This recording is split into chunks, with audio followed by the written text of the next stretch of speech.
Hi everyone, welcome to Cashwalks. We're in the Tower of London today and we're going to investigate the only time that there was an attempt to steal the crown jewels. And Rick's related to the chap. It's called Colonel Blood. Come and see what happened here all those years ago. The Tower of London has protected the crown jewels since the 14th century. We're heading in to see where Colonel Thomas Blood made his attempt in 1671. 5 men on horseback came to the tower at about 6 a.m. 3 got off and went into the tower to see the crown, whilst the other 2 men held their horses. We're passing the Queen's Garden with cast glass sculptures set in place for Her Majesty's Platinum Jubilee.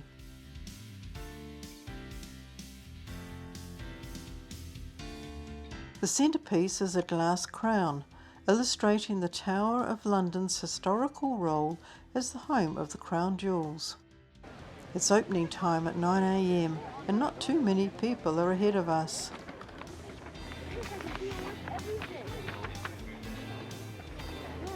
Our tickets and bags checked, we're heading to the Martin Tower, scene of the dastardly deed.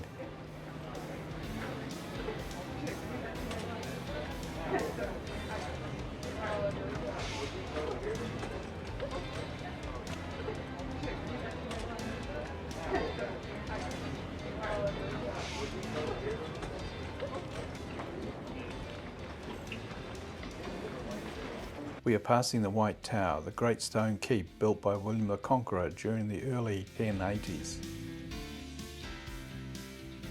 The ravens are safe and well, patrolling the grounds of the castle.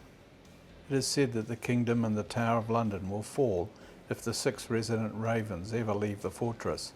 Be careful, they can bite.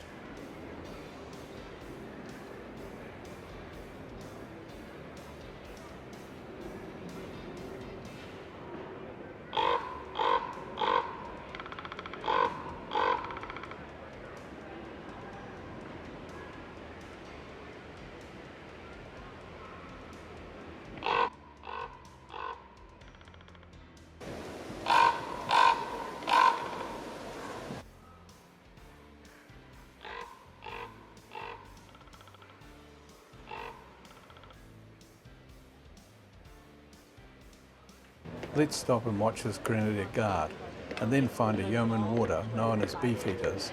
They have been guarding the Tower of London since Tudor times.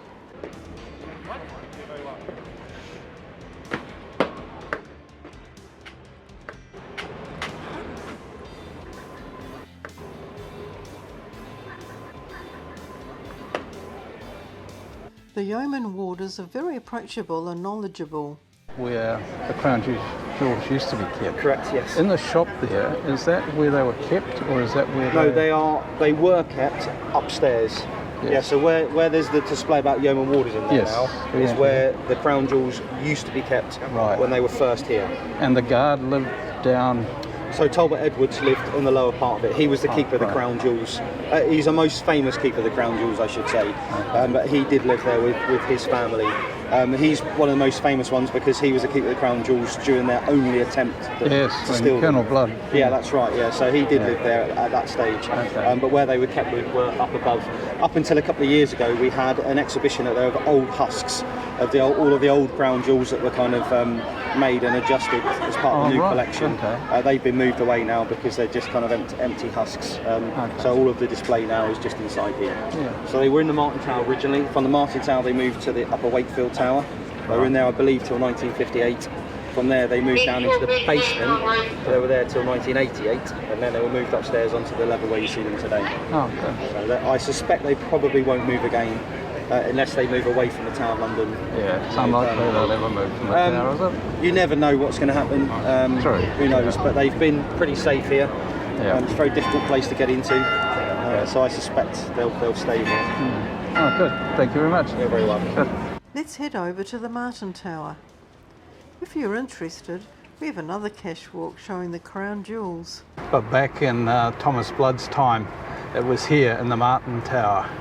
On the 9th of May 1671, Colonel Thomas Blood and 3 companions came into the tower here and tried to steal the crown jewels. The crown was flattened with a mallet and stuffed into a bag. The sceptre was too long to go into the bag, so Blood's brother-in-law Hunt tried to saw it in half. These days the crown jewels are held over in the Waterloo barracks over in this direction, but back in Thomas Blood's time it was here in the Martin Tower. Let's go in and have a look around. The stairway down to Talbot Edwards' apartment is to the right. We're heading into the room where the crown jewels used to be kept.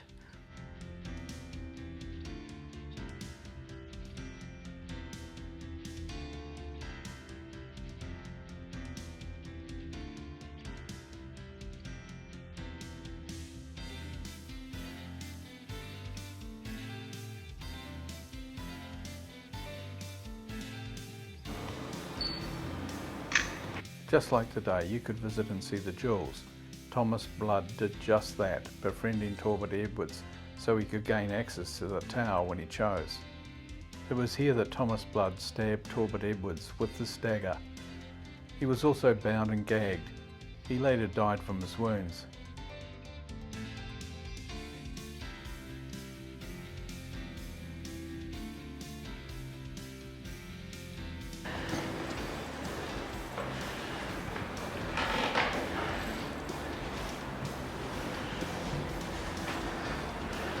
The stairs down to Talbot Edwards' apartment are blocked off at this moment, so we'll have to head outside and go down below.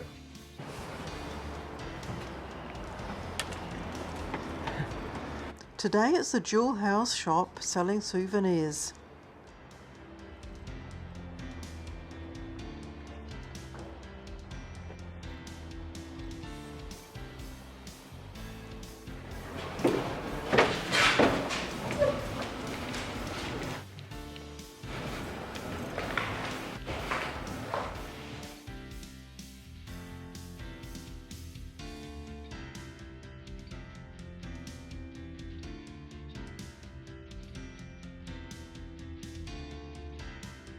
The room was once used as a prison, and if you look carefully you can see graffiti from these times.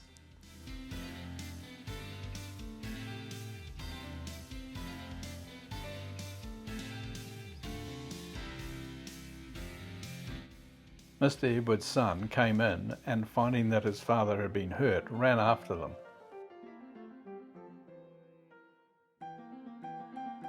They ran down past the southeastern side of the White Tower. The guard shot at them, but he missed. Blood returned fire, also missing. Blood was captured here at St. Thomas's Tower.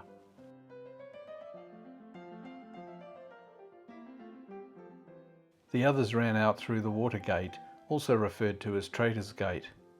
It has changed since those days. Now you can throw coins in for charity.